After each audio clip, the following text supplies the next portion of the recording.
Tissues के बारे में पढ़ेंगे। मेरा नाम शीतल सहगल है और इसके पहले मैंने बाकी सारे लेसन्स के वीडियो लेसन्स बना दिए हैं। अब इस बारे में हम टिश्यूज़ कवर करते हैं। सबसे पहला क्वेश्चन तो यह आता है कि टिश्यूज़ होते क्या है। देखो, सेल जब जुड़ के, बहुत सारे सेल जब जुड़ के एक ही काम करने लग जाए ना, तो उसको टिश्यू कहते हैं। जब बहुत सारे सेल्स जुड़ के एक पर्टिकुलर काम करने लग जाए तो उसको क्या बोलते हैं, वो टिश्यू है। तो अगर टिश्यू की कोई एकदम आसान सी डेफिनेशन की बात आए तो basically you will say these are the group of cells that perform a specific function.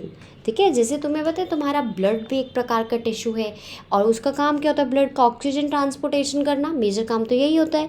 फिर हमें उसके अंदर वाइट ब्लड सेल्स भी होते हैं, वो हमें प्रोटेक्ट करते हैं इन्फेक्शन से। फिर उसके बाद हमारी स्किन भी एक टिश्यू है, उसका काम क्या है, स्किन का काम होता है हमें बाहर से प्रोटेक्ट करना। ठीक है, तो टिश्यूज़ बेसिकली क्या होता है, अब तुम्हें थोड़ा सा आइडिया हो गया। देखो, हमारी बॉडी सेल से बनी है। इससे पहले वाला चैप्टर भी fundamental unit of life cell था। वो सेल से जुड़ के क्या बनते हैं, टिश्यूज़ बनते हैं। वो सेल जब जुड़ के एक पर्टिकुलर काम करने लग जाते हैं, एक ही जैसा काम करने लग जाते हैं, तो उन्हें टिश्यूज़ कहते हैं। हमने लास्ट चैप्टर में ये पढ़ा था कि ये जो ऑर्गेनिज्म होते हैं या तो वो यूनिसेलुलर होते हैं, माने सिर्फ एक ही सेल से बने हुए हैं। ठीक है, और एक ही सेल उनका सारे फंक्शन परफॉर्म करता है। इसका एग्जांपल है अमीबा।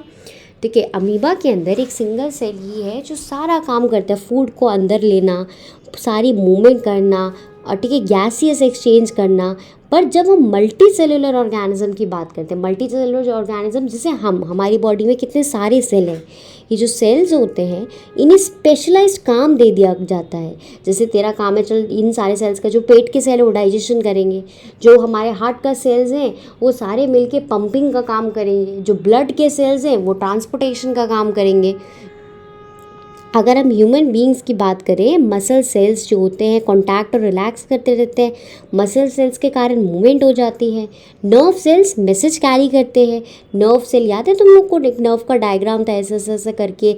लॉन्गेस्ट सेल हमारी बॉडी का नर्व सेल होते हैं, लास्ट में डेंड्राइट्स होते थे, एक्सन बॉडी होती थी। ये वाला डायग्राम था cell fundamental unit of life cell में।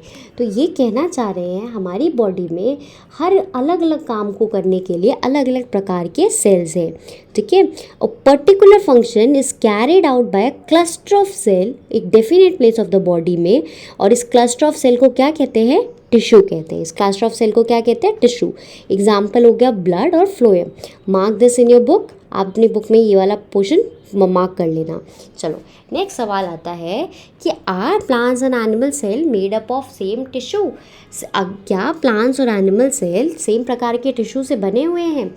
इसमें फिर बोला कि चलो कंपेयर करते हैं स्ट्रक्चर और फंक्शन प्लांट और एनिमल के। बहुत सारे डिफरेंस देखने को मिलेंगे। देखो, प्लांट जो होता है एक जगह खड़ा रहता है, स्टेशनरी रहता है, मूव नहीं होता। ठीक है, और ये हमेशा सीधा खड़े रहता है। कभी तुमने प्लांट को बैठे हुए देखा है, सोते हुए देखा है? नहीं ना, प्लांट जो है अपनी शेप रिटेन करके रखता है। एनिमल्स बैठते हैं, उनकी मूवमेंट बहुत सिग्निफिकेंट होती है, इधर से उधर जाएगा एनिमल।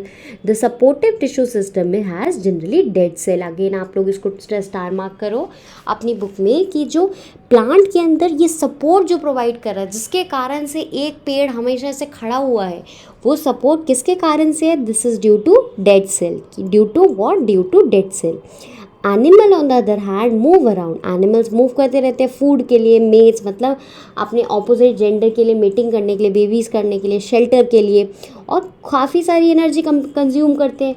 एनर्जी बनाने के लिए हमें कैसे सेल चाहिए होंगे, लिविंग सेल चाहिए होंगे। तो हमें एक डिफरेंस आज पता लगा कि जो एनिमल सेल्स थे वो ज़्यादा लिविंग होते हैं, उसमें प्लांट सेल, उसमें डेड सेल्स नहीं होते हैं। पर जो प्लांट सेल्स थे, सिंस उनके अंदर इतनी मूवमेंट नहीं होती, वो एक जगह से दूसरी जगह नहीं जाते, इस कारण से वो क्या होते हैं, वो मेजॉरिटी में डेड होते हैं। ठीक है, एक चीज़ और सुनो, ये तो तुम्हें याद है ना, फटाफट से तब मुझे 10-20 सेकेंड दो। प्लांट सेल और एनिमल सेल में डिफरेंस क्या था। एनिमल सेल के पास सेल मेम्ब्रेन थी और उसी के साथ साथ क्या सेल वॉल थी ना, नहीं थी। प्लांट सेल के अंदर क्या था, सेल वॉल थी और सेल मेम्ब्रेन थी। सेल मेम्ब्रेन किससे बनी होती है, चलो अब तो ये तुम्हें आता है, इतने अच्छे से पढ़ाया था उस चैप्टर में। सेल मेम्ब्रेन लिपिड और प्रोटीन से बनी होती है। किससे बनी होती है? लिपिड और प्रोटीन से बनी होती है। और सेल वॉल किससे बनी होती है? सेल्यूलोज से बनी होती है, सेल्यूलोज से बनी होती है। ठीक है, एक बार फटाफट से रिवीजन कराया मेजर डिफरेंस का प्लांट सेल और एनिमल सेल में। अब आगे बढ़ते हैं। अनदर डिफरेंस जो प्लांट सेल और एनिमल सेल में दिखता है, पैटर्न ऑफ ग्रोथ। जो ग्रोथ होती है प्लांट की वो सर्टेन एरिया में, सर्टेन रीजन में लिमिटेड होती है। ठीक है, वाइल दिस इज पर एनिमल में क्या होता है, जैसे अगर हमारे हाथ बड़े होंगे, जब हम लंबे होते हैं, हमारे हाथ लंबे होते हैं तो पैर भी तो लंबे होते हैं, उंगलियां भी तो लंबी होती है। हर एरिया हमारी बॉडी का इक्वली उतना ही लंबा होता है। प्लांट्स में ऐसा नहीं होता। प्लांट्स में तुम देखोगे ऊपर वाला रीजन बड़ा होता जाता है, पत्ते बार बार बनते रहते हैं। ठीक है, cell grow in the animals is uniform. Cell growth animal में यूनिफॉर्म होती है और ऐसी चीज़ें प्लांट्स में नहीं देखने को मिलती। अगर हम स्ट्रक्चर ऑर्गेनाइजेशन और पढ़े ऑर्गेन या ऑर्गेन सिस्टम का, वो ज़्यादा स्पेसिफिक है। स्पेसिफिक का मतलब है जैसे दिल का काम धड़कना होता है, पंप करना होता है बॉडी में खून, तो वो काम कभी वो लंग्स तो करने नहीं लग जाएंगे ना, है ना। लंग्स का काम अगर हमारी हवा को साफ़ करना है तो वो अपना काम स्पेशलाइज्ड काम, वो बने ही ऐसे हैं। ठीक है, तो and they are differently adapted to the existence. चलो अब हम पढ़ते हैं प्लांट टिश्यू के बारे में। अब हम क्या पढ़ेंगे? प्लांट टिश्यू के बारे में। आप लोगों को मैं शुरुआत इसे लाइन टू लाइन पढ़ाऊँ, फटाफट से थोड़ी सी समरी सुनो। जो प्लांट टिश्यू है उसे हमने दो हिस्सों में बांट दिया है। एक होते हैं परमानेंट, एक होते हैं परमानेंट। ठीक है, और एक होते हैं मेरिस्टेमेटिक, जो परमानेंट नहीं है, जो अभी अभी ग्रो हो रहे, जो बचपन में है, मेरिस्टेमेटिक। एक होता है मेरिस्टेमेटिक और एक होता है परमानेंट। परमानेंट माने अब इसने जो शेप ले ली ना वो चेंज नहीं होगी। मेरिस्टेमेटिक में 3 हिस्से आते हैं, 3 एरिया में अलग अलग। एक होता है एपिकल, ठीक है, एक होता है इंटरकैलरी और एक होता है लेटरल। फिर उसके बाद परमानेंट के बारे में हम बात करें तो इसके अंदर आते हैं तुम्हारे सिंपल परमानेंट और कॉम्प्लेक्स परमानेंट। सिंपल के अंदर 3 चीज़ें आएगी, पेरेन्काइमा, कोलेनकाइमा और स्क्लेरेनकाइमा। मतलब परमानेंट टिश्यू जो एक ही प्रकार के है, मतलब टिश्यू क्या होता है? Group of cell. सिंपल में परमानेंट टिश्यू वो है जो ग्रुप ऑफ सेल, सारे सेल एक जैसे दिख रहे हैं, उसके अंदर 3 हिस्से आते हैं, पेरेन्काइमा, कोलेनकाइमा, स्क्लेरेनकाइमा। वेरेज अगर हम कॉम्प्लेक्स की बात करें तो एक होता है जाइलम और एक होता है फ्लोएम। एक क्या होता है? फ्लोएम और एक होता है जाइलम। चलो फटाफट से, मुझे पता है थोड़ा सा कॉम्प्लिकेटेड लग रहा होगा पर ये आ जाएगा तुम लोग को, चैप्टर इज़ क्वाइट ईजी। देखो प्लांट टिश्यू की हम बात कर रहे हैं। प्लांट टिश्यू को हमने 2 हिस्सों में बांट दिया है, एक परमानेंट प्लांट टिश्यू होता है और एक मेरिस्टेमेटिक होता है। परमानेंट मतलब अब इसकी शेप चेंज नहीं होगी, अब ये और डिवाइड नहीं होगा, जो इसको काम असाइन हुआ है अब ये वही करेगा चुपचाप से। मेरिस्टेमेटिक का मतलब होता है ये कंटिन्यूसली अभी भी डिवाइड हो रहा है, अभी भी इसकी ग्रोथ हो रही है। मेरिस्टेमेटिक बेस्ड ऑन लोकेशन, एक होता है एपिकल, इंटरकैलरी और लेटरल। परमानेंट के बारे में बात करें तो परमानेंट प्लांट टिश्यू 2 प्रकार के होते हैं, एक होता है सिंपल, एक होता है कॉम्प्लेक्स। सिंपल में आता है पेरेन्काइमा, कोलेनकाइमा और स्क्लेरेनकाइमा। कॉम्प्लेक्स में आता है जाइलम और फ्लोएम। चलो अगर हम प्लांट टिश्यू के बारे में बात करें तो इन्होंने प्याज का एक्सपेरिमेंट जार 1 जार 2 में लिया है, अनियन बल्ब डाला है। ऑब्जर्व करो रूट बोथ द केसेस में। देखो the growth of the plant occur in specific region, this is where, यहाँ पे ही रीजन ग्रोथ शुरू होती है क्योंकि यहीं पे हमारे डिवाइडिंग टिश्यू प्रेजेंट होते हैं। डिपेंडिंग कि किस जगह पे वो प्रेजेंट है, हमने मेरिस्टेमेटिक टिश्यू को क्लासिफाई कर दिया। जो एकदम टिप्स पे प्रेजेंट होंगे उन्हें बोलेंगे हम एपिकल, ठीक है, जो टिप्स पे प्रेजेंट होंगे उनको क्या बोलेंगे? एपिकल बोलेंगे। जो बीच में प्रेजेंट होंगे उनको बोलेंगे इंटरकैलरी, उनको क्या बोलेंगे? इंटरकैलरी। और सबसे नीचे जो प्रेजेंट होंगे उन्हें कहेंगे लेटरल। देखो एपिकल मेरिस्टेम जो प्रेजेंट होता है, टिप्स में प्रेजेंट होता है, लेंथ ऑफ द स्टेम, इसका काम क्या होता है एपिकल मेरिस्टेम का? कि इंक्रीज कर देता है लेंथ किसकी? स्टेम की और रूट की। गर्थ का मतलब होता है चौड़ाई, इंक्रीजेज ड्यू टू लेटरल। जो जैसे तुमने देखा होगा प्लांट जब छोटा बेबी प्लांट होता है, जब एकदम छोटा सा होता है तो वो कितना पतला होता है, कितना टेंडर होता है, तुम हाथ से तोड़ सकते हो। जब वो पेड़ बन जाता है। क्या तुम हाथ से तोड़ सकते हो? नहीं तोड़ सकते ना। तो पहले इतनी पतली उसकी डंडी थी, साइड साइड में हमारे लीव्स लगे हुए थे। अब इस चीज़ की चौड़ाई बढ़ी, ठीक है, जब प्लांट बड़ा हुआ, जब पेड़ बना, तो देखो कितना मोटा हो गया। तो ये बीच की चौड़ाई का बढ़ना इसे कहते हैं गर्थ। इसको क्या कहते हैं? गर्थ, ठीक है। ये जो तुम्हारा इंटरकैलरी है, और फिर उसके बाद ये किसके कारण से होता है? तुम्हारा लेटरल के कारण से होता है, और ये नोट्स में प्रेजेंट होते हैं। अच्छा, गर्थ चौड़ाई किसके कारण से बढ़ रही है? लेटरल के कारण से। हाइट किसके कारण से बढ़ रही है? एपिकल के कारण से। और इंटरकैलरी क्या होते हैं? नोट्स की तरह काम करते हैं। जैसे तुमने गन्ना देखा होगा, गन्ने के अंदर ऐसे हिस्से होते हैं ना, इनको नोट्स कहते हैं। इनको क्या बोलते हैं? नोट्स। चलो, अब आपको नोट्स पता लग गया है, इंटरकैलरी का काम पता लग गया, नोट्स में प्रेजेंट होते हैं, एपिकल टिश्यू टिप्स में प्रेजेंट होते हैं, और लेटरल टिश्यू एकदम नीचे प्रेजेंट होते हैं। लेटरल टिश्यू का काम क्या होता है? लेटरल टिश्यू गर्थ बढ़ाते हैं, चौड़ाई बढ़ाते हैं। अब आता है कैरेक्टरिस्टिक्स ऑफ मेरिस्टेमेटिक टिश्यू। ये काफ़ी एक्टिवेटेड होते हैं, इनके अंदर खूब सारा साइटोप्लाज्म होता है, क्योंकि फटाफट डिवाइड कर रहे हैं ना, इस कारण से इनके पास जो साइटोप्लाज्म है वो काफ़ी ज़्यादा होता है। अगर हम बात करें, इनके पास वैक्यूल्स नहीं होती है। वैक्यूल्स, प्लांट सेल में वैक्यूल्स बड़ी होती है, छोटी होती है, लास्ट चैप्टर मैंने बताया था, मुझे कमेंट करके बताओ याद है तो। इसी बहाने तुम एक बार रिवाइज तो करोगे। Can we think they can would lack vacuole? क्या इनके पास वैक्यूल क्यों नहीं होती? क्योंकि अच्छा, अभी हम आगे, तुम पहले बताना इनके पास वैक्यूल होती है। वैक्यूल प्लांट सेल में होती है, एनिमल सेल में होती है, या दोनों में होती है? मुझे बताओ ज़रा। चलो, हमारा मेरिस्टेमेटिक फटाफट कंप्लीट होता है। अब हम पढ़ते हैं परमानेंट टिश्यू। परमानेंट टिश्यू, अब ये परमानेंट क्यों कहा जाता है? क्योंकि ये स्पेसिफिक काम ले लेते हैं, और अब ये डिवाइड नहीं करते। इनके पास डिवाइड होने की जो एबिलिटी है वो ख़त्म हो चुकी होती है।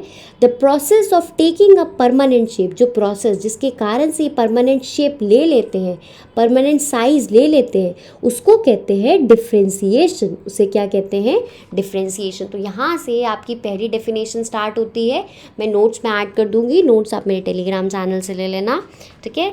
और आपको वीडियो से हेल्प हुआ तो सब्सक्राइब कर देना बच्चों।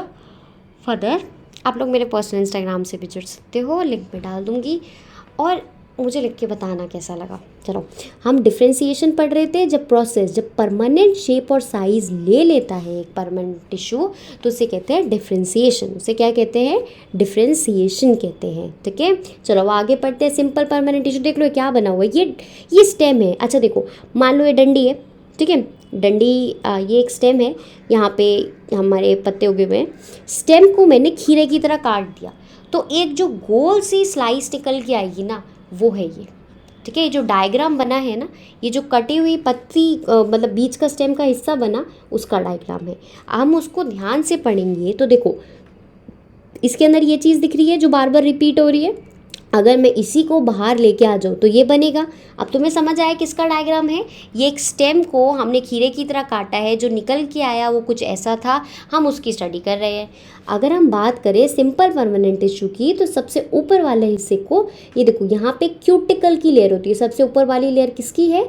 क्यूटिकल की लेयर होती है, प्रोटेक्शन देती है। उसके नीचे देखो, ये वाली जो सेल्स है जो ब्राउन कलर की है, इन्हें कहते हैं एपिडर्मिस। इसे क्या कहते हैं? एपिडर्मिस। हाँ जी, आपको ना ये डायग्राम तो प्रैक्टिकल फाइल में भी कभी कभी बनाना पड़ता है, और फर्दर ये आपको याद भी करना पड़ता है, तो ध्यान से सुनना। फिर उसके बाद ये देखो, नीचे जो डेंस सा है, इसे कहते हैं कॉलनकाइमा। जो थोड़ा डार्क ग्रीन कलर का है ना, ये सारा कॉलनकाइमा है। फिर ये जो नीचे, उसके नीचे वाला हिस्सा है, ये सारा पेरेन्काइमा है। फिर ये वाला हिस्सा हमारा फ्लोएम का है, और सबसे आगे जो होता है वो जाइलम का है। सबके बारे में हम पढ़ेंगे, फटाफट लाइन टू लाइन पढ़ते हैं। मैंने तुम्हें डायग्राम दिखा दिया, समझा भी दिया क्या बना हुआ है। जो few layers of cell epidermis होती है, ये सिंपल परमानेंट टिश्यू से बनी होती है। पेरेन्काइमा सबसे कॉमन परमानेंट टिश्यू है। अब देखो, पेरेन्काइमा के पास क्या होती है? थिन सेल वॉल होती है। पेरेन्काइमा के पास क्या होती है? पतली सी सेल वॉल होती है। पहला फीचर, ये हमेशा लिविंग होते हैं, और ये लूजली अरेंज होते हैं, मतलब 1 2 3 सेल्स के बीच में स्पेस होगी, ठीक है। और they are found in tissue, they are large loosely ऐसे, और इनके बीच में स्पेस मिलती है। टिश्यू जनरली स्टोर करता है फूड। ये क्या काम होता है इसका? फूड स्टोर करने का। पहली चीज़ क्या पढ़ी कि इनके पास स्पेस होती है। दूसरी, ये स्टोरेज का काम करते हैं। तीसरी, इनके पास थिन सेल वॉल होती है। चौथी, ये लिविंग होते हैं। हमने 4 बातें पढ़ी। अब हम पढ़ते हैं कभी कभी क्या होता है, इनके पास क्लोरोफिल होता है और ये फोटोसिंथेसिस करते हैं, तब इन्हें क्लोरेनकाइमा कहते हैं। मतलब जब पेरेनकाइमेटस टिश्यू, जब पेरेनकाइमा का के टिश्यू हो गए, इनके पास क्लोरोफिल है तो ये फोटोसिंथेसिस करने लग जाते हैं। इस केस में उस प्लेरेनकाइमा को क्या कहेंगे? क्लोरेनकाइमा। क्या कहेंगे? क्लोरेनकाइमा। क्या कहेंगे? क्लोरेनकाइमा। जब हम, ये 2 केसेस डिफरेंट है। जब हम बात करें प्लांट्स की जो पानी के अंदर या पानी के नीचे रहते हैं, इनके पास बड़ी बड़ी एयर कैविटी होती है। पेरेनकाइमा के पास ही एयर, हवा को रखने के लिए कैविटी होती है ताकि डूब ना जाए, ताकि हमेशा फ्लोट करते रहे। ऐसे पेरेनकाइमा को एरेनकाइमा कहते हैं। ऐसे पेरेनकाइमा को क्या कहते हैं? एरेनकाइमा। तो एक हमने पढ़ा क्लोरेनकाइमा, क्लोरेनकाइमा, और एक हम पढ़ रहे हैं एरेनकाइमा। ठीक है, एरेनकाइमा में क्या है? एयर है।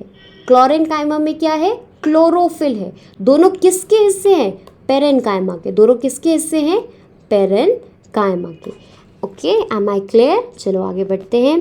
फिर उसके बाद आता है flexibility of in plant is due to, जो प्लांट के अंदर इतनी फ्लेक्सिबिलिटी है, एक और परमानेंट टिश्यू होता है। मतलब तुम देखो, प्लांट जब खूब तेज़ हवा चलती है, अनटिल अनलेस बहुत तेज़ तूफान ना आए, और टूटते नहीं हैं, अनटिल अनलेस बहुत तेज़ तूफान आए और टूटते नहीं, वो फ्लेक्सिबल होते हैं, मुड़ जाते हैं पर फिर सीधा खड़े हो जाते हैं, पर फिर वापस से अपनी लोकेशन में आ जाते हैं। तो ऐसा किस कारण से हो रहा है? ये हो रहा है कॉलेनकाइमा के कारण से। किस कारण से? कॉलेनकाइमा के कारण से। इसी कारण से जो टेंड्रिल होती है ना, जैसे जैसे घूम जाती है, उसके अंदर भी कॉलेनकाइमा होता है। ये प्रोवाइड करता है मैकेनिकल सपोर्ट। हम पढ़ते हैं, और ये tissue in the leaf stock. अच्छा, ये जो लीफ है, इसका जो ये वाला हिस्सा होता है ना, ये वाला हिस्सा, इसके अंदर भी आपको क्या मिलेगा? कॉलेनकाइमा मिलेगा। क्या मिलेगा? कॉलेनकाइमा मिलेगा। सेल यहाँ पे भी लिविंग होते हैं, लंबे लंबे होते हैं, और उनके पास थिकनिंग भरी होती है। देखो यहाँ पे देख लो, ये तुम्हारा सिंपल पेरेनकाइमा है, पतला सा, थोड़ी थोड़ी देखो स्पेस दिख रही है तुम्हें, ये स्पेस है। फिर उसके बाद कॉलेनकाइमा के बारे में बात करें, कोने कोने में थिकनिंग है, जिसे वॉल थिकनिंग कहा जाता है। ठीक है, वैक्यूल है, खाली स्पेस को क्या कहा गया? वैक्यूल कहा गया। और ये जो ग्रीन कलर की देख रहे हो ना, ये चारों ओर जो चल रही है, that is your cell wall. फिर उसके बाद आता है स्क्लेरेनकाइमा। स्क्लेरेनकाइमा तो काफ़ी थिक होता है, वो हम उसके बारे में भी पढ़ेंगे। एक और परमानेंट टिश्यू होता है स्क्लेरेनकाइमा। अच्छा सुनो, पेरेनकाइमा और कॉलेनकाइमा के अंदर लिविंग सेल होते हैं, जिंदा सेल होते हैं, और स्क्लेरेनकाइमा के अंदर डेड सेल होते हैं। स्क्लेरेनकाइमा के अंदर क्या होते हैं? डेड सेल होते हैं। एक another type of permanent tissue है स्क्लेरेनकाइमा। ये जो टिश्यू है, ये इसके कारण से प्लांट ना काफ़ी हार्ड और स्टिफ हो जाता है। तुमने कोकोनट का हस्क देखा होगा, ऊपर वाला हिस्सा देखा होगा, वो जो बना होता है वो स्क्लेरेनकाइमा से बना हुआ है। किसके बना हुआ है? स्क्लेरेनकाइमा। कोकोनट के ऊपर ब्राउन सा हिस्सा होता है ना, जो काफ़ी हार्ड होता है, बाल जैसा हिस्सा, और उसके अंदर भी एक ब्राउन कलर की कोटिंग होती है, वो किससे बनी होती है? स्क्लेरेनकाइमा से। ये डेड सेल होते हैं, लिविंग सेल नहीं होते, मरे हुए सेल होते हैं। इनके पास लिग्निन होता है। इनके पास सेल वॉल जो होती है ना, जैसे मान लो ये सेल वॉल है, इसके अंदर क्या डिपॉजिट होता है? लिग्निन। क्या डिपॉजिट होता है? लिग्निन डिपॉजिट होता है। The tissue present in the stem, vascular bundle में, स्टेम्स में, लीव्स में, इनके पास हार्ड कवरिंग होती है जिससे सपोर्ट प्रोवाइड करते हैं। अब डेड सेल से बने हुए हैं तो इनका मेजर काम क्या होगा? सपोर्ट प्रोवाइड करना। चलो, what you observe in the outermost layer of the cell. अच्छा, सबसे ऊपर वाली सेल की लेयर को कहते हैं एपिडर्मिस। अभी मैंने आप लोगों को दिखाया था, उनको फिर से दिखाती हूँ। ये देखो, ये सबसे ऊपर वाली लेयर को क्या कह रहे हैं? एपिडर्मिस कह रहे हैं। ये देखो, सबसे ऊपर जो जा रही है उसे क्या कहेंगे? एपिडर्मिस कहेंगे। एपिडर्मिस, द एपिडर्मिस किससे बनी होती है? सिंगल लेयर ऑफ सेल से बनी होती है। ये जब बहुत ड्राई रीजन होता है ना, एपिडर्मिस के पास मतलब एपिडर्मिस ऐसे बनी होती है कि लॉस ऑफ वाटर को कम से कम करे। जैसे मान लो डेजर्ट प्लांट है, डेजर्ट प्लांट में एपिडर्मिस इतनी मोटी हो जाती है कि वाटर का ट्रांसपिरेशन होता है ना। ट्रांसपिरेशन क्या होता है? Evaporation of water from the surface of the leaf. Transpiration क्या होता है? Evaporation of water from the leaf surface, ये जो लीफ के सरफेस पे इवापोरेशन होता है इसे ट्रांसपिरेशन कहते हैं। तो जहाँ पे डेजर्ट प्लांट होते हैं, जहाँ पे खूब पानी का लॉस होता है, वहाँ पे एपिडर्मिस थिक होती है। वहाँ पे एपिडर्मिस कैसी होती है? थिक होती है। फिर उसके बाद आता है ये प्रोटेक्ट, एपिडर्मिस का काम देख लो। एपिडर्मिस प्रोटेक्शन प्रोवाइड करती है और ये एक वैक्सी लेयर सिक्रीट करती है जिससे प्लांट को एक प्रोटेक्शन मिलेगी लॉस ऑफ वाटर से, मैकेनिकल इंजरी से और एब्रेशन से, फंगस के इन्फेक्शन से। मतलब जैसे पत्ता है, पत्ते के ऊपर पत्ता तुमने देखा होगा चमकता है, तो उसके ऊपर क्यों चमक रहा है? क्योंकि एपिडर्मिस पे क्यूटिकल लेयर होती है। उसका काम ये होता है कि कोई इन्फेक्शन ना हो जाए पत्ते को आसानी से। पत्ते क्यों ही सेक्रीट करती है वैक्स, ये सेक्रीट क्या करती है? वैक्स।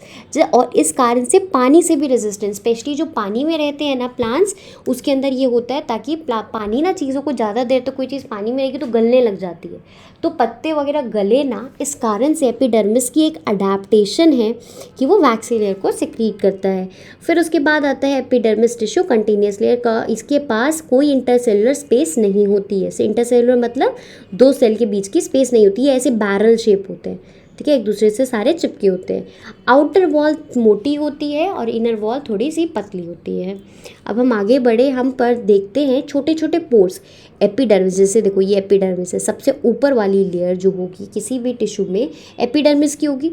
बीच में छोटे छोटे बीन शेप पोर्स होते हैं, उसे क्या कहते हैं हम? स्टोमेटा। उसको क्या कहते हैं? स्टोमाटा। स्टोमेटा दो किडनी शेप स्ट्रक्चर होते हैं, उन्हें गार्ड सेल, देखो बच्चों ये जो छेद दिख रहा है इसको स्टोमेटा कहेंगे। इसके दो साइड में जो राजमा जैसे बीट शेप जैसे जो सेल्स हैं इसको क्या कहते हैं? Guard cell. इसको क्या कहते हैं?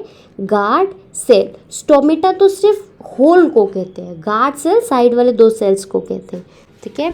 चलो ट्रांसपिरेशन अभी मैंने बताया था, लॉस ऑफ वाटर, ये भी स्टोमेटा के थ्रू होता है। अगर हम बात करें epidermis cell of the roots के बारे में, अच्छा रूट्स में जो एपिडर्मल सेल प्रेजेंट है उनके पास लॉन्ग हेयर लाइक पार्ट्स होते हैं जिसके कारण से सरफेस एरिया एब्जॉर्प्शन का बढ़ जाता है। मान लो ये ग्राउंड है, ये रूट्स है, रूट के अंदर जो एपिडर्मिस, अगर मैं ये रूट को काटूँ, मतलब ऐसे रूट है, बीच से यहाँ से कट मारे यहाँ से कट मारे, ये जो स्ट्रक्चर मिला मेरे को, इसको मैं ध्यान से देखूँ तो इसकी एपिडर्मिस में ना ऐसे छोटे छोटे छोटे छोटे हेयर होते हैं। इन बालों का काम क्या होता है? पानी और मिनरल को एब्जॉर्ब करते हैं। मिट्टी के अंदर है ना ये वाला रीजन, तो ये पानी को एब्जॉर्ब करते हैं। क्या करते हैं? पानी को एब्जॉर्ब करते हैं। फिर उसके बाद आता है can we think of a reason, desert plant के पास थिक वैक्सी कोटिंग होती है, किसकी? क्यूटिन की, जिसका काम होता है ये क्या करता है काम? वाटर को लॉस को प्रिवेंट करता है।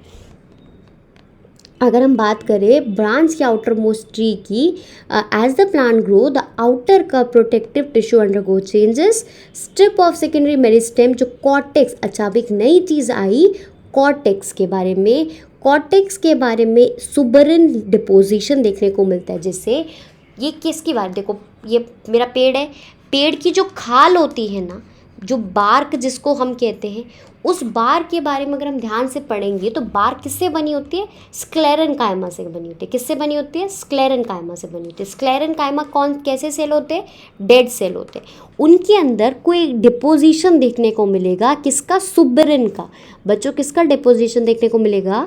सुबरिन का डिपोजिशन। देखो सुबरिन का डिपोजिशन देखने को मिलेगा, जिस कारण से पानी अंदर ना जा पाए। जिसका जैसे बारिश आती है तो आप तो घरों के अंदर आ जाते हैं, प्लांट तो नहीं जाते ना कहीं इधर उधर, क्योंकि वो उनके पास प्रोटेक्शन मैकेनिज्म होता है। चलो अब हम पढ़ते हैं कॉम्प्लेक्स परमानेंट टिश्यू के बारे में, जिसमें ये ट्रकीज, वेसल, जाइलम और फ्लोएम के बारे में हमने पढ़ना है। The different types of tissue अभी तक हमने जो पढ़ा था उसमें सारे सेल एक जैसे दिख रहे थे, पर अगर हम परमानेंट टिश्यू कॉम्प्लेक्स के बारे में बात करें, इसके अंदर more than one type of cell होते हैं। जाइलम और फ्लोएम इनके एग्जाम्पल है। दोनों का काम क्या होते हैं? कंडक्शन करते हैं। जैसे पानी हो गया, खाना हो गया, उसको एक जगह से दूसरी जगह कौन लेके जाता है? हमारा जाइलम और फ्लोएम लेके जाता है। जाइलम हमेशा पानी लेके जाता है, फ्लोएम हमेशा फूड लेके जाता है। इस चीज़ को आप लोग याद रखना। चलो आगे देखते हैं। Vascular tissue is a distinctive feature of the complex plant. ये इसके कारण से सर्वाइव कर पाते हैं। तुम देखते हो ना पहाड़ों पे पेड़ों की हाइट कितनी ज़्यादा लंबी होती है, तो पानी नीचे ग्राउंड से सबसे ऊपर वाले पत्तों तक कैसे जाता है? Because of the vascular tissues, because of the vascular tissues. तो आपको कोई पूछे वैस्कुलर टिश्यूज़ क्या होते तो आप बोलोगे ये कंडक्शन का काम करते हैं, ये सर्वाइवल में हेल्प करते हैं। सबसे पहले हम पढ़ते हैं जाइलम के बारे में। जाइलम के अंदर 4 प्रकार के सेल होते हैं, tracheids, vessel, xylem parenchyma and xylem fibre. क्या क्या होते हैं? ट्रकीट्स, वेसल्स, जाइलम पेरेन्काइमा और जाइलम फाइबर्स होते हैं। इन ट्रकीट्स और वेसल्स के पास मोटी मोटी वॉल्स होती है और ये डेड मतलब मर जाते हैं जब ये मेच्योर हो जाते हैं। ट्रकीट और वेसल्स जो होते हैं ट्यूब जैसे स्ट्रक्चर होते हैं। मेरे बच्चों ध्यान से सुनो, देखो जाइलम का काम क्या है? पानी को ट्रांसपोर्ट करना। जाइलम का काम क्या है? पानी को ट्रांसपोर्ट करना। जब हम एक कप से स्ट्रॉ के थ्रू कोई चीज़ पीते हैं तो हम उसका सिलेंड्रिकल शेप होता है ना, पाइप जैसा शेप होता है ना, उस ऊपर से सक करते हैं और फिर पीते हैं। सिमिलरली जाइलम का भी शेप ऐसे ट्यूब जैसा होता है। कैसा होता है? ट्यूब जैसा। क्योंकि जाइलम किस में हेल्प कर रहा है? देखो ट्रांसपोर्टेशन ऑफ वाटर और मिनरल में हेल्प कर रहा है। थोड़ा बहुत समझे हम क्या पढ़ रहे हैं? हम परमानेंट टिश्यू पढ़ रहे हैं। परमानेंट टिश्यू में कॉम्प्लेक्स परमानेंट टिश्यू पढ़ रहे हैं, उसमें सबसे पहले जाइलम के बारे में पढ़ रहे हैं। जाइलम के 4 डिफरेंट प्रकार के सेल से बना हुए हैं। कौन कौन से हैं? Xylem tracheids, xylem vessel, xylem fibre और जाइलम पेरेन्काइमा। ठीक है, और ये काम होता है पेरेन्काइमा का। पेरेन्काइमा इसमें क्या कर रहा है? फूड को स्टोर कर रहा है और जाइलम फाइबर कंडक्शन में ही हेल्प करता है। अब हम पढ़ते हैं फ्लोएम के बारे में। फ्लोएम के अंदर 4 जो सेल्स है, एक होता है sieve tube, companion cells, phloem fibre और फ्लोएम पेरेन्काइमा। तुमने 2 चीज़ नोटिस करी, फ्लोएम फाइबर और फ्लोएम पेरेन्काइमा इसमें भी था, जाइलम फाइबर और जाइलम पेरेन्काइमा इसके अंदर भी होता है। जाइलम पेरेन्काइमा दोनों में सेम होता है, बस उसमें फ्लोएम बोलते हैं, इसमें जाइलम बोलते हैं। अच्छा देखो, सीव ट्यूब के पास परफोरेटेड वॉल्स होती है, ठीक है, और ये किस में हेल्प करते हैं? फूड के ट्रांसपोर्टेशन में। तो फ से फूड, फ से फ्लोएम ऐसे करके याद कर लेना। PHLOEM फ्लोएम फूड के ट्रांसपोर्टेशन में हेल्प करता है। और जाइलम जो होता है मिनरल और वाटर ट्रांसपोर्टेशन में हेल्प करता है। ठीक है, चलो अब हम आगे बढ़ते हैं। अब हम पढ़ेंगे एनिमल टिश्यूज़ के बारे में। एनिमल टिश्यूज़ के बारे में हम स्टार्ट करते हैं। एनिमल टिश्यूज़ तो छोटा सा ही टॉपिक है, ठीक है, और ये इम्पॉर्टेंट भी हो जाता है, ये हमसे रिलेटेड भी टॉपिक है, इस कारण से हमें इसे पढ़ना ज़रूरी हो जाता है टिश्यू के बारे में।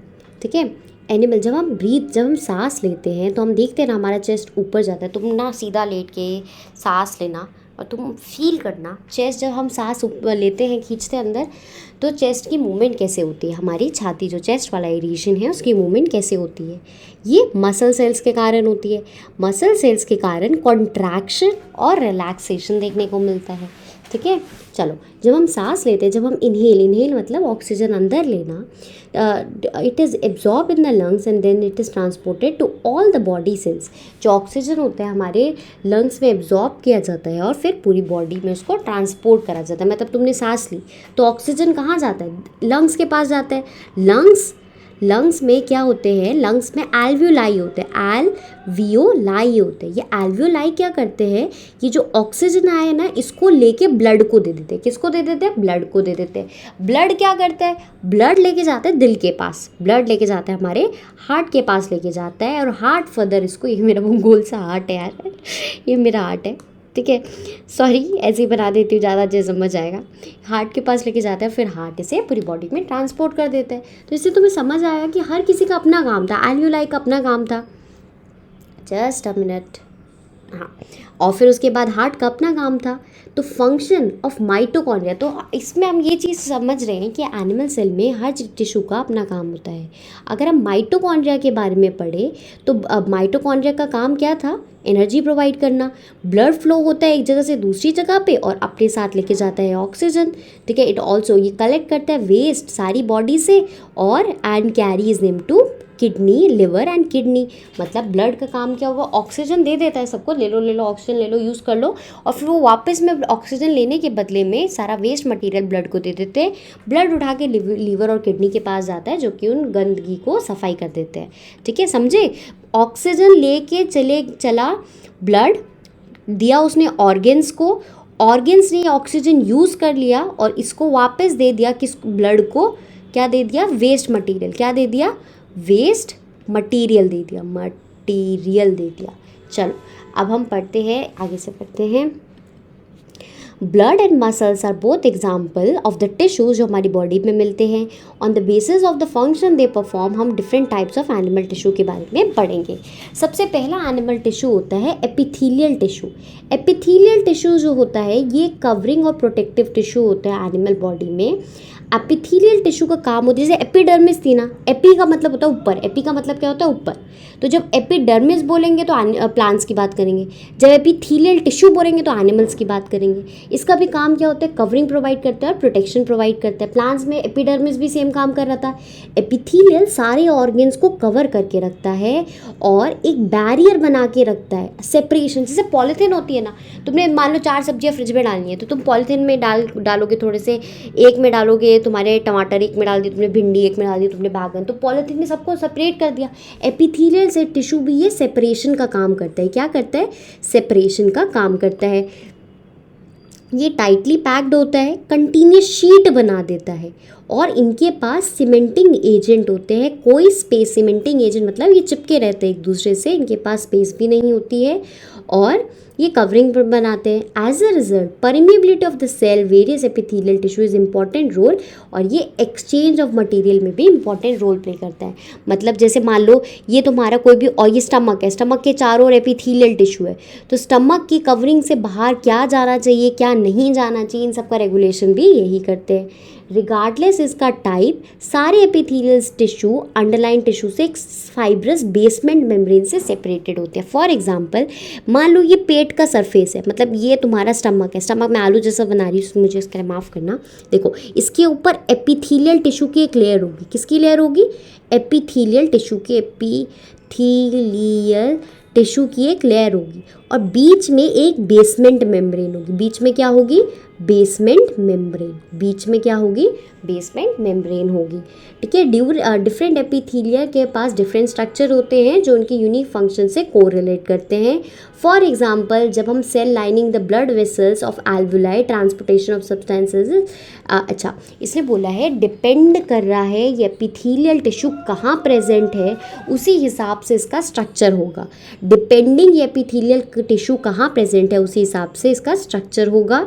इनके डिफरेंट प्रकार होते हैं, एक होता है स्क्वैमस, एक होता है स्ट्रैटिफाइड, एक होता है क्यूबॉइडल, एक होता है कॉल्यूमिना। इसके 4 प्रकार है। कौन कौन से, स्क्वैमस, स्ट्रैटिफाइड, क्यूबॉइडल, कॉल्यूमिना। चलो अब एक एक करके पढ़ते हैं। एक सिंपल फ्लैट टाइप का जो एपिथेलियम होता है उसे स्क्वैमस कहते हैं। देखो ये स्क्वैमस है, सिंपल है और एकदम फ्लैट चपटा हुआ टिश्यू है। क्या एपिथेलियल का काम तो सबका सेम है, प्रोटेक्शन प्रोवाइड करना, पर सबके डिफरेंट, ये एपिथेलियल के डिफरेंट प्रकार है, टाइप्स है। कौन कौन से, स्क्वैमस, स्ट्रैटिफाइड, क्यूबॉइडल और लंबे लंबे कॉल्यूमिनार। चलो सिंपल स्क्वैमस एपिथेलियल टिश्यू बहुत थिन होते हैं, फ्लैट होते हैं, पतली सी डेलिकेट सी लाइनिंग बनाते हैं और oesophagus and the lining of the mouth, जो मुंह के अंदर पतली सी लाइनिंग होती है वो भी किसकी होती है, स्क्वैमस टिश्यू की होती है। ठीक है। द स्किन जो हमारी बॉडी को प्रोटेक्ट करके रखता है, स्किन जो हमारी त्वचा होती है जो प्रोटेक्ट करके रखती है वो भी स्क्वैमस एपिथेलियल से बनी होती है। ठीक है। ये डिफरेंट लेयर्स में अरेंज्ड होते हैं, ये डिफरेंट लेयर्स में अरेंज होते हैं जिस कारण से टूटना और फटने से ये बचाते हैं। हमारी स्किन भी हमें देखो ना, हम वो बचाती है कि बाहर की कोई भी चीज़ अंदर ना जाए, प्रोटेक्शन प्रोवाइड करती है, वेयर टियर से बचाती है। और इसे जब ये बहुत सारी लेयर्स में प्रेजेंट हो तो इसे स्ट्रैटिफाइड कहते हैं। जब ये बहुत सारी लेयर्स में प्रेजेंट हो तो इसको क्या कहते हैं बच्चों, स्ट्रैटिफाइड। सुनो ध्यान से, स्क्वैमस टिश्यू एक लेयर थी, जब स्क्वैमस टिश्यू एक लेयर थी, जब इस पे ऐसे ही स्क्वैमस टिश्यू की मल्टीपल लेयर्स आ जाए तो उसको स्ट्रैटिफाइड कहते हैं। उसको क्या कहते हैं, स्ट्रैटिफाइड। स्ट्रैटिफाइड का मतलब ही लेयर्स होता है। वेयर एब्जॉर्प्शन और secretion occurs and inner lining, जैसे इंटेस्टाइन हो गई, ठीक है, तो वहाँ पे कॉल्यूमिनार एपिथेलियल टिश्यू प्रेजेंट होते हैं जहाँ पे सेक्रीशन हो, जहाँ पे ग्लैंड्स प्रेजेंट हो। ग्लैंड समझते हो ना, ग्लैंड क्या होता है, जब टिश्यू कुछ लिक्विड मटेरियल सेक्रेट करने लगता है उसको क्या कहते हैं, ग्लैंड। और जहाँ पे भी, जैसे पेट के अंदर भी बहुत सारे ग्लैंड्स होते हैं, ठीक है, पेट के अंदर जूसेस होते हैं ना, तुमने सुना होगा, एक HCl सेक्रीट करता है, म्यूकस सेक्रीशन के लिए होता है। तो जब ये सेक्रीशन का काम करते हैं तो उसे कॉल्यूमिनार टिश्यू कहा जाता है। क्या कहा जाता है, कॉल्यूमिनार टिश्यू। और इनके अंदर छोटे छोटे हेयर जैसे प्रोजेक्शन प्रेजेंट होते हैं, इनको सीलिया कहते हैं। जो कोलुमिनार टिश्यूज़ हैं इनके अंदर पतले पतले छोटे छोटे बाल जैसे स्ट्रक्चर प्रेजेंट होते हैं, इनको क्या कहते हैं? सीलिया कहते हैं। तो कोई भी ऑर्गन के अंदर से चीज़ इधर से उधर मूवमेंट होनी है उसकी, तो सीलिया उसमें हेल्प करेगा। मान लो ये तुम्हारा स्टमक है या फिर ये इंटेस्टाइन है, इंटेस्टाइन मान लेते हैं ये तुम्हारी, एक मिनट थोड़ा सा एक्सप्लेन करूँ। देखो मान लो ये इंटेस्टाइन है, ठीक है। इंटेस्टाइन के अंदर छोटे छोटे छोटे छोटे हेयर लाइक स्ट्रक्चर प्रेजेंट होंगे ताकि जो भी खाना है वो आराम से मूव करे। ये धक्का देते रहते खाना कहीं अटके ना, खाना कहीं अटके ना। चलो फिर उसके बाद होता है एपिथेलियल लेयर, सीलिया के बारे में बता दिया। अब हम पढ़ते हैं क्यूबॉइडल के बारे में। क्यूब शेप होते हैं, देखो सामने बने भी हुए, किडनी में तुमको मिलेंगे, सलाइवरी ग्लैंड्स में मिलेंगे, सपोर्ट प्रोवाइड करते हैं। इसका काम क्या होता है? सपोर्ट प्रोवाइड करना, ठीक है। और ये स्पेस देते हैं ताकि ग्लैंड सेल भी इसके अंदर आ सके। और समटाइम्स एपिथेलियल टिश्यू, कभी कभी ना या अंदर फोल्ड, इन्हीं के अंदर कुछ फोल्ड्स देखने को मिलते हैं। उन्हीं फोल्ड्स को क्या कहा जाता है? Glandular epithelium. तो इसी का एक पार्ट ग्लैंडुलर एपिथेलियम हो गया। अब हम पढ़ते हैं कनेक्टिव टिश्यू।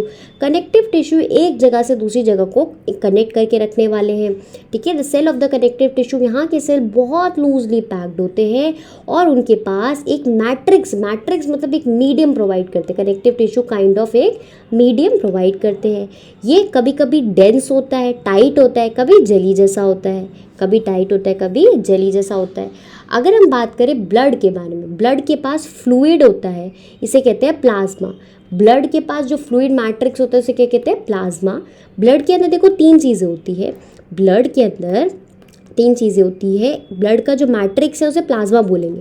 प्लाज्मा मतलब एक मीडियम प्रोवाइड कर रहा है। इसके अंदर तैरते हैं आरबीसी, डब्ल्यूबीसी और नेक्स्ट होता है आरबीसी, डब्ल्यूबीसी और तुम्हारा प्लाज्मा और प्लेटलेट्स। और क्या होता है? प्लेटलेट्स क्लॉटिंग में हेल्प करती है। जब हमें चोट लग जाती है तो खून अपने आप ही निकलना बंद हो जाता है, that is due to platelets. WBC infection fight करने में हेल्प करते हैं। और आरबीसी के अंदर हीमोग्लोबिन होता है जो कि ऑक्सीजन की ट्रांसपोर्टेशन में हेल्प करता है, ठीक है। तो यही चीज़ यहाँ पे भी लिखी है, देखो ब्लड फ्लो करता है, ट्रांसपोर्ट करता है गैसेस, डाइजेस्टेड फूड, हार्मोन्स और वेस्ट मटेरियल। फिर हम बात करते हैं बोन्स की। बोन एक और एग्जांपल है हमारे कनेक्टिव टिश्यू का। ये एक फ्रेमवर्क प्रोवाइड करता है जो हमारी बॉडी को सपोर्ट करता है। हमें ढांचा कहते हैं ना, हड्डियों का ढांचा एक फ्रेमवर्क प्रोवाइड करता है जिसके कारण से हम डिफरेंट कामों को पॉसिबल बना पाते हैं। Bone cells are embedded. Bone cell की जो मैट्रिक्स होती है काफ़ी हार्ड होती है, इनका जो मीडियम होता है वो हार्ड होता है। Two bones can be connected to each other by another type of tissue called ligaments. अच्छा, दो हड्डियाँ एक दूसरे से जुड़ी कैसे होती है? लिगामेंट्स के थ्रू होती है। किसके थ्रू होती है? लिगामेंट्स के थ्रू होती है, ठीक है। टिश्यू बहुत इलास्टिक होता है और फिर उसके बाद टेंडेंस। अच्छा देखो, ये बोन्स और उसके ऊपर का मसल्स, बोन्स और मसल्स कैसे जुड़े होते हैं? टेंडेंस के थ्रू जुड़ते हैं। तुमने सुना होगा जो स्पोर्ट्स खेलते हैं उनकी टेंडन या फिर लिगामेंट की इंजरी होती रहती है। तो जो दो बोन एक दूसरे से कैसे जुड़ी है? लिगामेंट से। और ये बोन और मसल्स के बीच में क्या है? ये गैप, इसको क्या कहते हैं? टेंडेंस कहते हैं। इन्हें क्या कहते हैं? टेंडेंस कहते हैं। चलिए, बोन्स हो गया, ब्लड हो गया। एक और टाइप का टिश्यू होता है कार्टिलेज। जैसे नाक की जो बोन होती है ना, तो उसे प्रेस करके देखो प्रेस हो जाती है, मुड़ जाती है। सिमिलरली कान की भी है, तो ये भी बोन, पर ये काफ़ी ज़्यादा फ्लेक्सिबल होती है। कार्टिलेज स्मूथ मसल होते हैं, ज्वाइन करते हैं। ये नोज़ मिलते हैं, ईयर्स मिलते हैं, ट्रैकिया मिलते हैं और वॉइस बॉक्स लैरिंग्स मिलते हैं, ठीक है। और एरोलर टिश्यू भी होते हैं जो कि स्किन और मसल्स में मिलते हैं। और इट फिल्स, ये स्पेस भर देते हैं, ऑर्गेन के बीच की स्पेस को भर देते हैं और हेल्प करते हैं उनके रिपेयर होने में। अब हम पढ़ते हैं मस्कुलर टिश्यू के बारे में। हमने कनेक्टिव टिश्यू पढ़ लिया, एपिडर्मल टिश्यू पढ़ लिया, third one is your muscular tissue. Muscular tissue काफ़ी लंबे फाइबर्स जैसे होते हैं, इस कारण से मूवमेंट पॉसिबल हो पाती है। इनके अंदर स्पेशल टिश्यू प्रोटीन, इसके अंदर स्पेशल प्रोटीन प्रेजेंट होते हैं जिन्हें कॉन्ट्रैक्टाइल प्रोटीन कहते हैं। क्या कहते हैं? Contractile protein. मतलब ये हमें कॉन्टैक्ट और रिलैक्स करने में हेल्प करेंगे। हमारे मसल्स टिश्यू जो होते हैं वो कॉन्टैक्ट और रिलैक्स करने में ये लोग हेल्प करते हैं। चलो अब हम आगे पढ़ते हैं नेक्स्ट चीज़ के बारे में। देखो these muscles are also called skeleton. We move, हम इधर से उधर मूव कर पाते हैं। हम लोग सोचते हैं ना, जैसे मैंने सोचा भी मैं पढ़ा रही हूँ तो मैं बार बार पेन टैब पे चीज़ें लिख रही हूँ, तो ये मैं सोच समझ के कर रही हूँ ना, तो जो हम डिसाइड करके करते हैं उसे वॉलेंट्री मूवमेंट कहते हैं। जो हम बिना सोचे समझे भी कर रहे हैं हमारी बॉडी में उसे इनवॉलेंट्री मूवमेंट कहते हैं। फॉर एग्जाम्पल आप सो गए, ठीक है, आपकी धड़कन तब भी चलती रहती है, खून अपना काम करता रहता है, डाइजेशन का प्रोसेस होता रहता है, तो ये सब काम आपके सोचने से नहीं हो रहा है, बॉडी खुद कर रही है, तो उसे इनवॉलेंट्री एक्शन कहते हैं। ठीक है, जो मसल्स है, स्केलेटन मसल्स है, ये सारे वॉलेंट्री एक्शन के हिस्से होते हैं। As a result they are called striated muscles. अच्छा देखो, स्ट्रेटेड मसल्स ये वाले हैं, फिर स्मूथ मसल्स ऐसे दिखते हैं, और कार्डियक मसल जो दिल में प्रेजेंट होते हैं वो ऐसे दिखते हैं। आपको इसका डायग्राम याद करना है, कोई कॉम्प्रोमाइज़ नहीं, बार बार पूछते हैं स्कूल में। स्ट्रेटेड मसल्स है ये इसका एग्जाम्पल, ये लॉन्ग होते हैं, देखो लंबे लंबे होंगे, सिलेंड्रिकल होंगे, और कोई ब्रांचेस नहीं है। इसको और इसको ध्यान से देखो, इसके अंदर ब्रांचेस है, एक से दूसरा, दूसरे से तीसरा जुड़ा हुआ है। ठीक है, पर आगे चल के देखेंगे तो फिर ब्रांचेस नहीं दिखेगी। इसके अंदर ब्रांचेस नहीं है, इसके अंदर ब्रांचेस है। मूवमेंट जो होती है एलिमेंट्री कैनाल, एलिमेंट्री कैनाल कहाँ से शुरू होती है? जैसे मुंह में तुमने खाना डाला, नीचे से बाहर आने से बाहर आया, तो इसके बीच वाले हिस्से को, जिसमें स्टमक आएगा, स्मॉल इंटेस्टाइन आएगा, लॉन्ग इंटेस्टाइन आएगा, फूड पाइप आएगा, इस पूरे को क्या कहते हैं? एलिमेंट्री कैनाल कहते हैं। तो इसके अंदर ना एक अपने आप ही मूवमेंट होती रहती है, अपने आप ही ना ये मूव करते रहते हैं कुछ ऐसी तरीके से, ताकि खाना एक ही डायरेक्शन में जाता रहे। ठीक है, ताकि खाना एक ही डायरेक्शन में जाता रहे। ये किसके कारण से होता है? ये स्मूथ मसल्स के कारण से होता है। ये किसके कारण से होता है? स्मूथ मसल्स में। तो ये किस में, ये वाले किस में, ये स्केलेटल मसल किस में इन्वॉल्व थे? वॉलेंटरी मूवमेंट में। ये किस में इन्वॉल्व थे? इनवॉलेंटरी मूवमेंट, इनवॉलेंटरी मूवमेंट में इन्वॉल्व थे। ठीक है, फिर उसके बाद आता है, ये लॉन्ग होते हैं, इनके पास एक ही न्यूक्लियस होता है, और इन्हें अनस्ट्रेटेड भी कहते हैं। इनसे डिफरेंट है ना, इसलिए अनस्ट्रेटेड भी कहते हैं। देखो ये स्ट्रेशन, ये जो डिवीजन हो रखा है इसे स्ट्रेशन कहते हैं। The muscle of the heart, हमारे हार्ट का मसल एक रिदमिक कॉन्ट्रैक्शन करता रहता है, लब डब धड़कता रहता है। ठीक है, वो किस कारण से होता है? कार्डिक मसल्स के कारण से होता है। किस कारण से होता है? कार्डिक मसल्स के कारण से होता है। चलो अब लास्ट पार्ट रह गया, that is nervous tissue. Nervous tissues के बारे में हम नर्व्स के बारे में पढ़ेंगे। ये वाला डायग्राम अगेन इंपॉर्टेंट हो जाता है।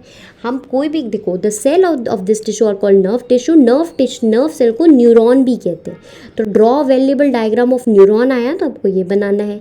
न्यूरॉन के पास एक सेल बॉडी होगी, कोने कोने हिस्से को डेंड्राइट्स कहते हैं, बीच वाली बॉडी एक्सन, और सेल बॉडी में आया। न्यूरॉन एक लंबे से बाल जैसा होता है। यूजली न्यूरॉन के पास एक सिंगल लॉन्ग पार्ट होता है जिसे एक्सन कहते हैं। देखो एक्सन है बीच में, और फिर एंड में ब्रांचेस होती है जिसे डेंड्राइट्स कहते हैं। एंड इंडिविजुअल नर्व सेल में be up to a meter long. सोचो 1 मीटर लंबे भी ये होते हैं। सिग्नल इनके पास होता है, जो सिग्नल होता है उसे नर्व इम्पल्स कहते हैं। जो सिग्नल पास होता है उसे क्या कहते हैं? Nerve impulse. Nerve impulse allow करते हैं चीज़ों की मूवमेंट पे। The functional combination of the nerve and the muscle tissue is the fundamental to most animals. इसी के कारण से हमारी बॉडी में कम्युनिकेशन जो दिमाग और स्पाइनल कॉर्ड के थ्रू हो रहा है, वो किसके थ्रू हो रहा है? न्यूरॉन्स के कारण हो रहा है। This ends your chapter. Next chapter में मिलते हैं। आप लोग को हेल्प हुई तो डू सब्सक्राइब। बाय, अपना ध्यान रखना, ध्यान से पढ़ना।